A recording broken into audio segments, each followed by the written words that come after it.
Hello, in this video I want to show you how to create the schedule for Roborock S5 Max.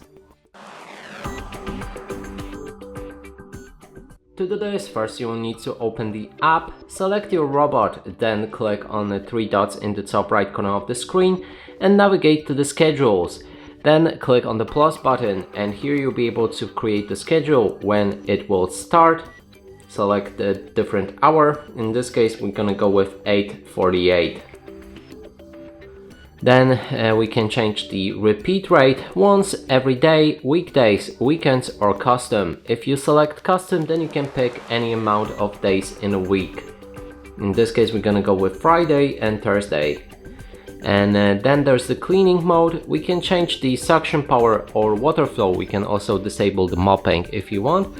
And after that there's the cleaning area. If you have your map set up, then you can select only certain rooms that you want the robot to clean, or full that will clean your entire map.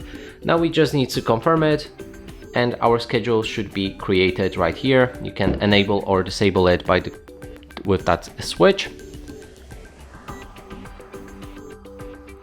Or you can also delete those schedules by dragging them to the left, and then there's the bin button, click on OK and the schedule will be removed. And that's it for this video. Hope you like it. Please consider subscribing to our channel, leave a like and a comment below.